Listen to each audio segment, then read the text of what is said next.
2023년의 마지막 주일이 되었습니다. 참 빨라요.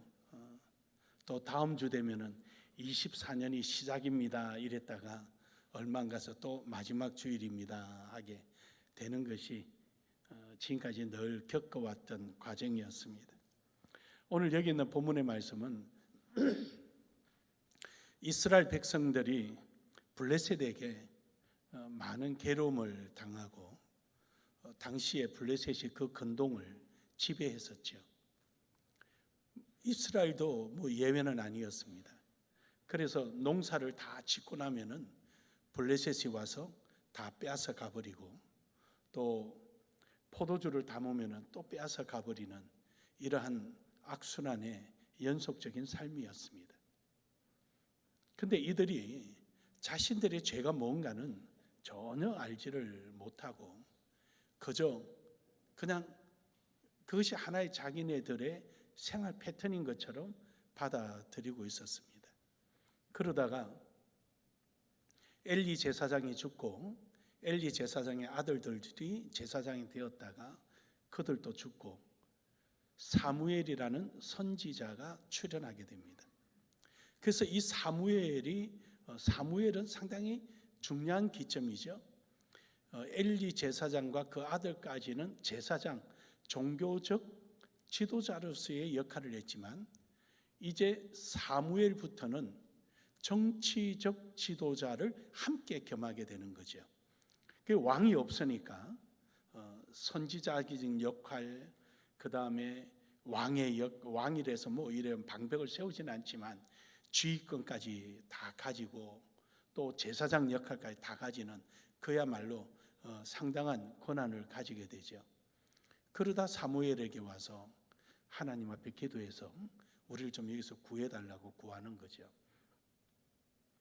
그래서 결국 하나님께서 은혜를 주셔서 이들이 다 회복하게 됩니다. 그 회복한 기념으로 돌을 세우게 됩니다. 그 돌을 세워서 그것을 에베네셀이라 이렇게 표현을 합니다. 이 에베네셀이란 말은 도움의 돌, 하나님이 우리를 도우셨다는 것을 이 돌로 증거한다. 이 말을 함축해서 도움의 돌 이렇게 표현합니다. 그래서 우리는 그것을 흔히 여기까지 도우셨다 이렇게 표현을 하는데 그나 다 똑같은 내용입니다. 그래서 그 돌을 세워서 도움의 돌 해서 에베네셀의 하나님. 오늘 우리는 2023년도 오늘까지 지키시고 보호하시고 인도해 주신 하나님, 에베네셀의 하나님을 찬양하기를 주의 이름으로 축복합니다. 축복합니다. 그래서 오늘 말씀의 제목을 에베네셀의 하나님. 그러나 에베네셀의 하나님에 대해서 우리는 지금까지 인도해 주시고 지켜주신 것의 은혜를 기억해야 한다라는 기억. 그 기억이라는 말은 바꿔 말하면 개혁해야 한다. 개혁. 하나님의 은혜를 중심으로 멀리 가 있던 내가 점점 하나님의 은혜에 붙들려 있는 삶을 살아야 된다. 이게 개혁이에요. 개혁이라는 게 자꾸 새로운 것을 하는 것을 개혁이라고 하지 않습니다. 그거는 변혁이죠. 변혁.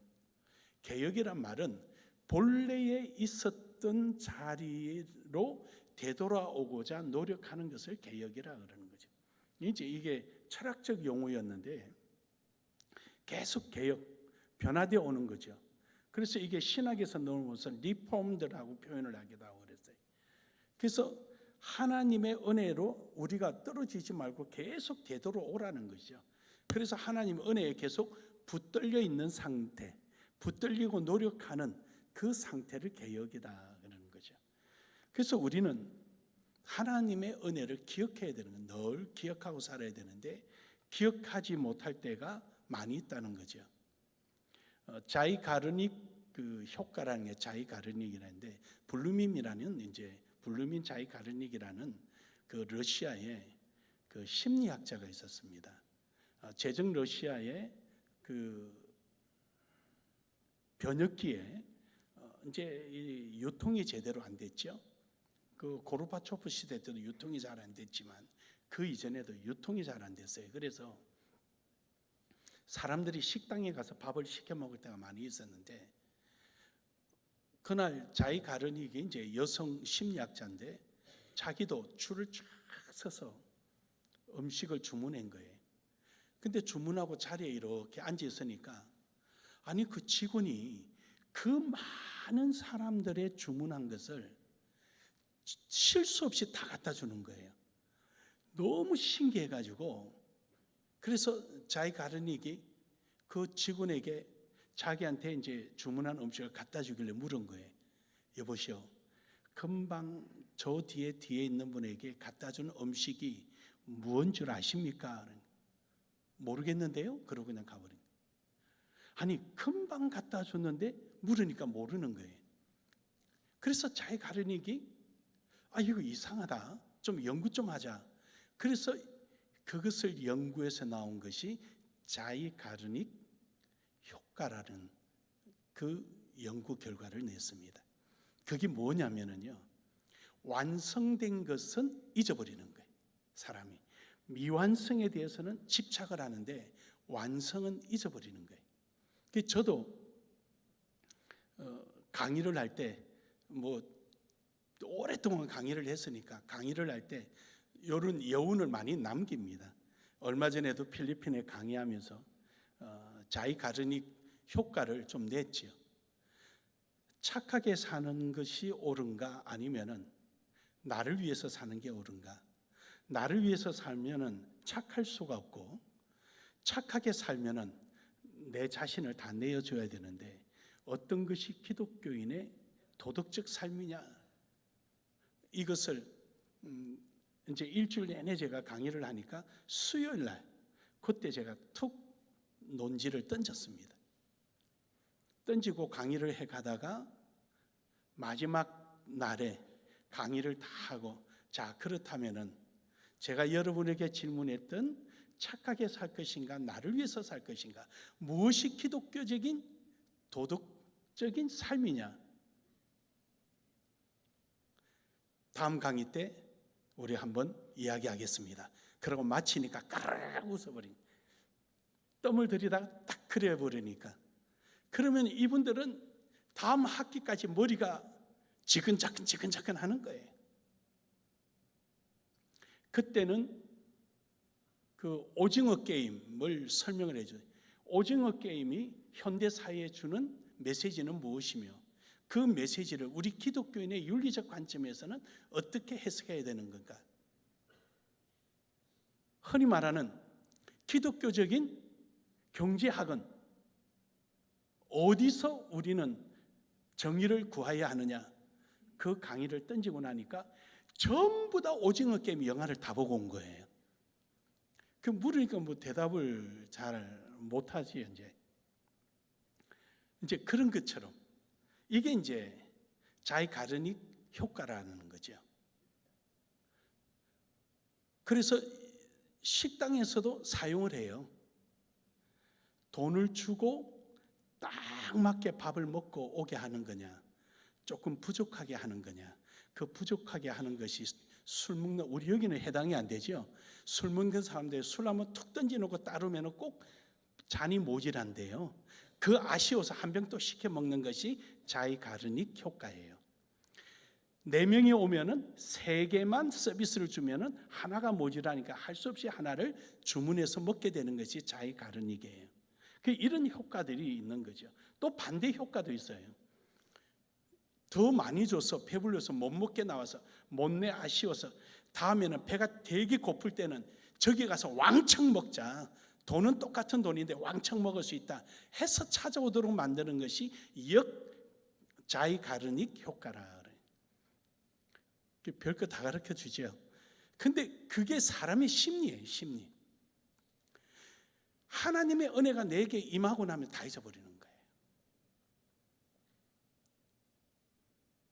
이루지 못한 것은 계속 생각하는, 계속. 그래서 1년 동안 하나님 주신 은혜가 얼마나 많이 있습니까? 근데 우리 그거 다 잊어버리고 산다는 거예요. 오늘 여기에 이스라엘 백성들이 그랬습니다. 이들이 엘리 제사장의 아들이 블레셋과 전쟁을 할 때 하나님이 법궤를 지고 나가죠. 법궤는 경외의 대상이요, 존경의 대상입니다. 법궤 자체가 하나님의 실존입니다. 눈으로 보이는 실존이에요. 그런데 그것을 졸지에 도구로 삼아버렸다는 거죠. 이 도구로 삼아가지고 그래서 그걸 지고 나갔는데 보기 좋게 쳐버렸죠. 거기다가 법궤마저도 뺏겨버렸죠, 블레셋에.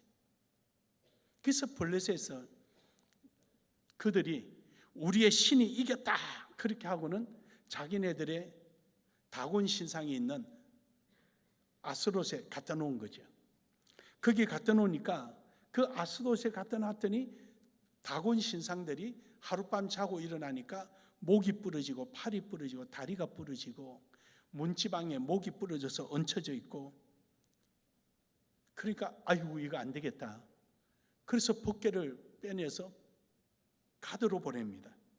이 가드로 보내니까 가드에 있는 사람들이 연병이 걸려가지고 전부 다 난리가 난 거죠. 그러니까 에스론으로 또 보냅니다.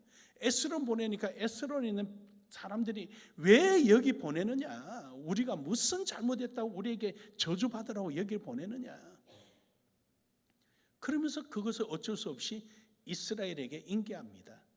그래서 이스라엘에서 베세메세로 이제 가지고 오게 되죠. 그 베세메세 가져오는 동안에 이들이 그 법궤를 구경하다가 또 다 죽어버렸잖아요. 그 법궤는 호기심의 대상이 아니에요. 하나님은 호기심의 대상이 아니에요. 하나님은 연구 대상이 아니라고요. 하나님은 절대적 믿음의 대상이에요. 믿으십니까? 그래서 저는 하나님의 창조가 교과서에 올라가는 거 저는 반대하는 거예요. 하나님은 공부의 대상이 아니에요. 연구의 대상이 아니에요. 하나님은 하나님이신 거예요. 그런데 그 베세메세에서 또 그래가지고 기라 여아림으로 내려가게 되죠. 기라 여아림에 내려가서 20년 동안 잘 있었는데 아무렇지도 않는 거예요. 왜냐하면 거기서는 법궤를 호기심이나 도구나 이렇게 하지 않고 아주 깨끗하고 정결한 곳에 잘 법궤를 모셔놓고 번제도 드리고 속죄제도 드리고 다 그렇게 해두었죠. 그게. 그랬더니 20년 동안 아무렇지도 않고 도리어 기라 여아림에 있던 그 집이 점점 부유해지는 거예요. 여러분 가정도 2024년도에 풍성해지기를 주의 이름으로 축복합니다. 점점 부유해지는 거예요. 이때 이들이 이제 사무엘을 찾아와서 이야기하는 거예요. 그러자 사무엘이 너희 가지고 있는 우상물을 전부 다 버려라. 오로지 하나님의 은혜를 기억하라. 너희 개혁하라. 너희가 지금까지 어떻게 살았나 한번 생각해봐라. 그 법궤가 가는 곳곳마다 하나님의 역사가 일어났음에도 불구하고 너희는 하나님을 믿으려고 하지 않고 너희들은 도리어도 블레셋을 두려워했다. 블레셋은 하나님의 법궤가 무서워서 이스라엘로 돌려보내는데 너희는 블레셋을 도리어 두려워하고 살았다. 우리는 어떻는가 모르겠어요. 우리도 역시 하나님을 믿으면서도 하나님을 두려워하거나 경외하기보다는 내 주변의 환경을 더 우선시하고 있지 않습니까? 그렇다면 우리 개혁해야 되는 거예요. 하나님의 은혜로 우리는 돌아서야 되는 것입니다. 할렐루야. 그래서 열왕기상 7장 3절에 보면은 사무엘이 이스라엘의 온 족속에 일러 가로되 만일 너희의 전심으로 여호와께 돌아오려거든. 개혁은 되돌아오는 겁니다. 본래대로 되돌아오는 거예요. 그 도대로 오려거든 너희에게 있는 이방신들, 아스다롯 신, 이런 블레셋으로부터 전달받았던 신들 이런 거 다 버리고 오로지 하나님만 바라라. 그러면 하나님이 너희를 건지시리라. 그렇게 해서 결국 그들이 미스바에 모이기 시작했습니다. 그 사무엘상 7장 6절에 보면은 전부 다 그걸 다 버리고 그들이 금식하면서 여호와 앞에서 물을 붓고 물을 길러와서 여호와 앞에 물을 길렀다는 것은 정결 예식을 말하는 거죠. 이제 우리 옛선 다 버리고 새 사람을 입고 이제 하나님 앞에 왔으니 우리를 블레셋으로부터 구원해 주십시오. 이때 블레셋이 이스라엘 백성들이 다시 하나님을 믿는다는 소리를 듣고는 이들이 전쟁을 일으켜서 오지 않습니까? 올 때 사무엘상 7장 8절에 미스바에서 기도하기 시작합니다. 사무엘이 기도했더니 하나님께서 역사하셔서 그들을 전부 다 죽여버리죠. 그들이 도망갈 때 전쟁 준비도 안 해온 이스라엘 백성들이 뒤쫓아가면서 죽이기 시작합니다. 그렇게 해서 그들을 전부 다 쳐서 죽여서 결국 이스라엘이 평화를 누리게 되는데 오늘 읽었던 본문입니다. 12절부터 14절까지 이들이 블레셋으로부터 자유함을 얻게 되고 이제는 농사지어도 농사를 자기네들이 심은 대로 먹을 수 있는 이러한 하나님의 은혜를 되찾게 되는 거죠. 사랑하는 여러분, 오늘 우리가 좀 힘들고 어려운 게 있습니까? 하나님이 내게 은혜 주셨던 거 한번 기억해 보십시오. 하나님께서 내게 오늘까지 지켜주셨던 거 한번 되돌아보십시오. 그러한 하나님을 간절히 찾고 기도하고 구하고 하나님 앞에 예배하고 찬양하는 여러분 되기를 주의 이름으로 축복합니다. 두 번째로는 하나님의 은혜를 기념하자. 기념이라는 것은 다른 말로 표현하면 헌신이다라는 것이죠. 사무엘상 7장 12절에 보면은 미스바와 센 사이에 돌을 치하여서 하나님이 우리를 블레셋을 몰아내고 우리를 오늘 이렇게 자유케 해주셨다라는 것을 거기에 증거물로 남겨놓는 거죠. 그게 기념입니다. 그럼요, 오늘 여러분과 제가 1년 동안 하나님이 우리를 은혜 가운데 지켜주신 것에 대한 기념은 무엇입니까? 여러분에게 뭐냐고 물으면 뭐라고 답변하시겠습니까? 그것이 여러분 속에 기념이 되어야 되는데 그 기념이 사실은 여러분의 헌신만큼 따라갈 수가 없습니다. 여러분의 헌신이 바로 그것이 기념인 것입니다. 여러분, 사람은요, 아까도 말씀드렸지만 자이가르딕 효과라는 게 있어서 은혜를 잊어버려요. 여러분, 밥을 하는데 15분이면 좋게요. 15분. 우리 집사람이 무슨 도깨비 밥솥이라는 걸 5분 만에 하는 걸 가져왔는데 우리 하명이가 그건 밥만 먹어도 다니까 그 밥 해달라고 그러는 거예요. 그 5분이면 밥이 만들어져요. 근데 그 5분이 보이지 않는 시간은 1년입니다. 1년 동안 농부의 헌신으로 나온 것이 그 밥입니다. 내 앞에는 5분이라도 그게 밥이에요. 우리는 하나님이 주신 이런 것들을 잊어버리는 거예요. 우리가 화장실 청소하잖아요. 화장실을 가면은 참 깨끗해요. 오늘도 초등부 6학년들이 맨발로 화장실로 들어가요. 고함을 지르는 거예요. 신발 신고 가라고. 아무리 화장실이 깨끗해도 맨발 벗고 그렇게 가는 애들은 우리 교회뿐일 거야 아마. 신발 신고 가라고. 그때 또 신발 신고 다시 들어가는 거예요. 화장실이 깨끗할 때 그 화장실은 누군가는 소리 없는 헌신이 있습니다. 하나님께 받은 바 그 은혜를 주체할 수 없어서 남몰래 화장실, 남이 그 뒤처리하고 간 그 지저분한 것을 다 소리 없이 치우고 닦고 깨끗이 해서 해두었습니다. 그 화장실을 사용할 때 그렇게 수고한 사람의 감사를 떠올립니까? 떠올리십니까? 좀 지저분하면은 누가 담당이지 여기는?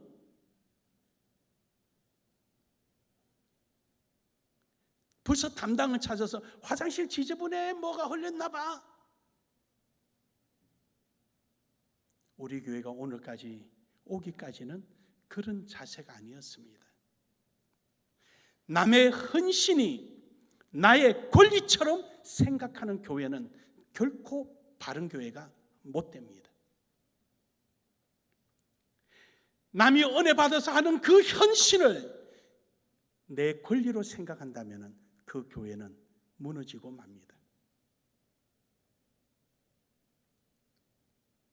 남의 헌신은 결코 나의 권리가 될 수 없습니다. 이것을 심리학에서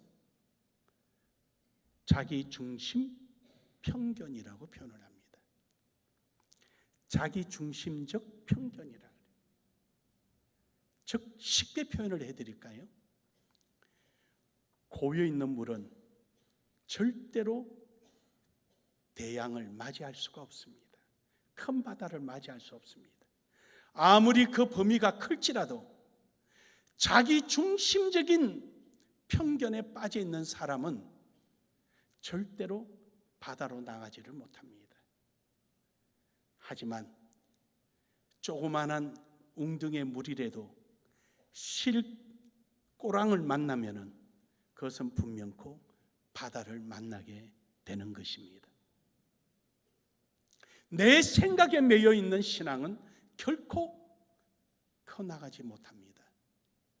불평이 있고 불만이 있고 서운함이 있고 그런 썩어 있는 고인물은 썩어 있는 것처럼 그런 것으로 모여 있지 흘러가는 물은 감사가 있습니다. 우리 교회는 어느 자리든 어느 곳이든 헌신하는 사람들 은혜 받아서 그 은혜를 주체하지 못해 이름을 적고 나 여기 1년 동안 청소하겠습니다. 이거 깨끗이 하겠습니다. 일하겠습니다. 그러면서 수고한 그들의 흔적이 오늘 여러분이 누리고 있는 이 현장입니다. 감사하기를 주의 이름으로 축복합니다. 늘 감사하기를 주의 이름으로 축복합니다. 이것이 우리에게 있는 것입니다. 오늘 여기 있는 이스라엘 백성들은 그걸 잊어버린 겁니다. 그래서 사무엘이 내가 죽더라도 너희들 지켜라.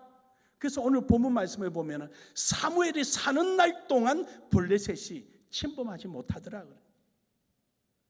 내가 죽더라도 너희들은 여기에 세워져 있는 에베네셀 이 바위를 보고 하나님의 은혜를 기억해라, 기념해라.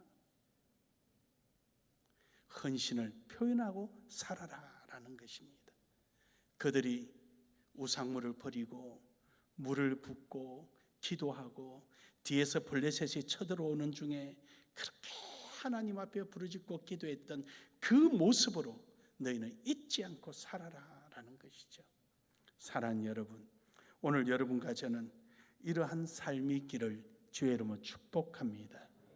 누가복음 7장 44절에서 46절에 보면은 한 여인이 예수님께 와서 옥합을 깨뜨렸습니다. 이 여인은 성경학자들의 다수의 의견이 창녀입니다. 누가 하나 돌봐주는 사람 없는 창녀이죠. 그러나 이 여인은 그러한 직업 속에서 돈을 모아서 이 향유를 예수님께 뿌렸습니다. 이것을 보고 많은 사람들은 이야기를 합니다. 저 여인이 누구인지를 안다면 저 선생이 용납하지 않을걸? 그러자 예수님께서 거짓 주인 시몬에게 묻습니다. 시몬아, 많은 빚진 자가 탕감받은 거와 적게 빚진 자가 탕감받은 중에 누가 더 크게 감동하겠느냐? 쉽게 풀어서 표현하면 그 말이에요. 많이 탕감받은 자입니다. 그렇다. 너는 내가 올 때 손 씻을 물도 주지 않고 머리에 감람류도 붓지 않았지만 이 여인은 내게 이렇게까지 하였다. 그러면서 하신 말씀이 44절의 맨 끝에 이 여자는 눈물로 내 발을 적시고, 유대인들은요 전부 다 눈물병이란 걸 갖고 다닙니다. 그래서 자기가 굉장히 괴로움을 겪을 때 우는 눈물을 그 병에 담아서 이 눈물을 잊지 않겠다라는 이런 각오로서 눈물병을 가지고 다닙니다. 그래서 저기서 표현이 이 여자는 눈물로 내 발을 적시고, 다시 말해서 이 여인은요, 그 향유가 아니라 이 여인의 뼈를 깎는 아픔의 눈물이었습니다. 많은 사람들의 손가락질, 많은 사람들의 이런 놀림을 당하면서 모아둔 이것을 깨트릴 때 이 여인은 눈물이다라는 것이죠. 사랑하는 여러분, 여러분의 눈물 주머니는 어디 있습니까? 여러분의 눈물병은 어느 자리에 두셨나요? 주님을 위해서 가슴을 치며 통곡하며 울었던 눈물의 흔적은 어느 곳이었습니까? 어느 때였습니까? 1월달입니까? 2월달입니까? 아니면 10월달입니까? 아니면 12월을 보내는 이 순간입니까? 정말로 하나님의 은혜에 감격해서 주님의 뜻대로 살지 못한 내 가슴을 치며 울어본 그 눈물의 주머니 말입니다. 그것은 어디에 있냐고 묻는 것입니다. 사랑하는 여러분, 오늘 여러분과 저는 이러한 하나님의 은혜를 기념하는 헌신의 흔적들이 있기를 주의 이름으로 축복합니다. 마지막으로 하나님의 은혜를 누리시기를 축복합니다. 누린다는 것은 감사입니다. 누릴 때 감사하죠. 이래서 감사, 저래서 감사, 이렇게 해줘서 감사, 저렇게 해줘서 감사. 감사하는 거죠. 본문 14절에 보면은 빼앗겼던 땅을 다 찾았습니다. 에그론에서부터 가드까지 땅을 다 찾았죠. 감사하죠. 하나님께서는 이들에게 은혜를 누리도록 허락해 주신 표현이 에그론에서 가드까지 땅을 되찾았더라 그러시는 거예요. 오늘 우리는 우리의 삶을 되찾아야 합니다. 하나님의 은혜로부터 벗어난 것을 다시 불러들이고, 오늘도 내가 가치 없는 곳에 있던 내 마음을 가치 있는 곳으로 불러들이고, 하나님이 기뻐하는 자리로 내 자신을 되찾아와야 하는 것입니다. 이유는 디모데전서 1장 12절에 보면은 하나님께서 우리에게 직분을 주신 것은